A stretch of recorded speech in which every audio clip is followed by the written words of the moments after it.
l'idée est partie de, il y a 15 ans, de pouvoir optimiser les flux de textiles, puisque notre métier c'est de collecter et de revendre des textiles, et surtout de créer de l'emploi grâce à ces deux travails.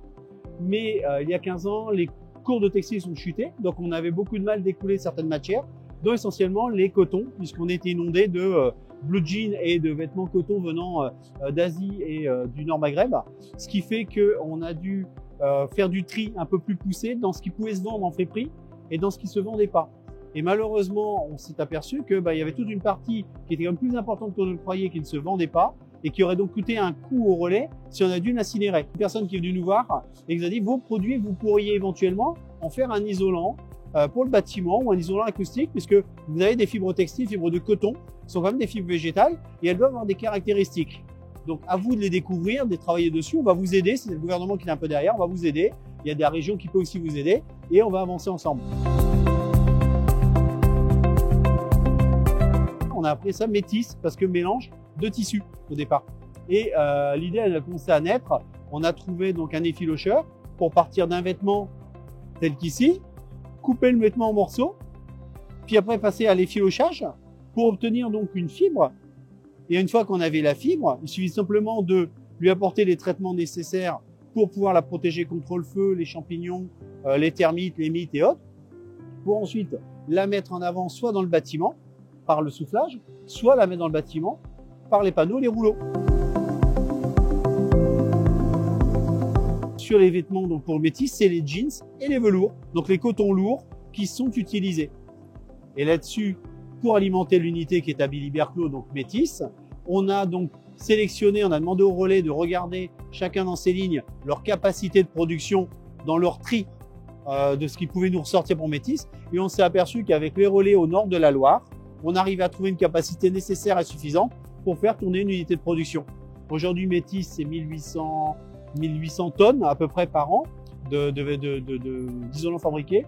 On pourrait aller un peu plus haut encore, on pourrait monter plus haut si on le souhaitait, parce qu'il reste encore un peu de jus sous la pédale. Et puis après, si vraiment on avait une explosion, et on la souhaite, et on va la faire avec les biosourcés, la preuve c'est qu'on est bien quand même aujourd'hui sur le site du CD2E, on va la faire, on ira chercher à ce moment-là, peut-être avec un autre site de production, les textiles Sud-Loire, pour faire aussi une autre unité de production.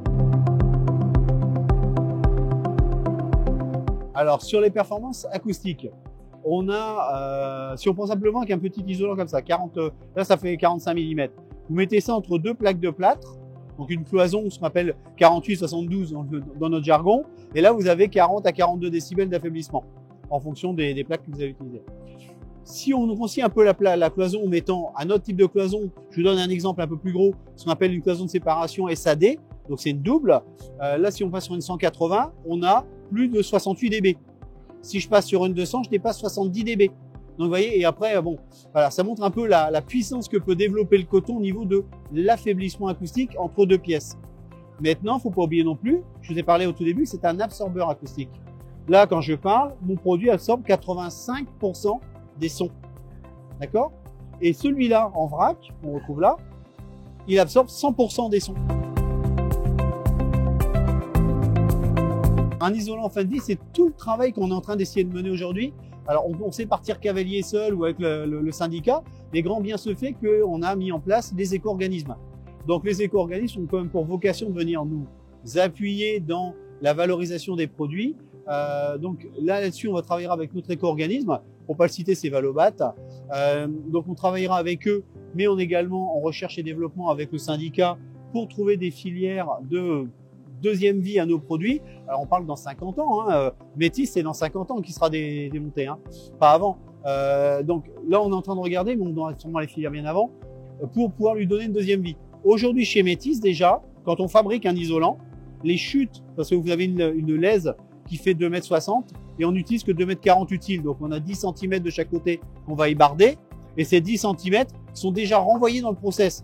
On les, ce qu'on appelle repique, on les redéchiquette, et ça repart dans le process de fabrication. Donc ça, on sait le faire.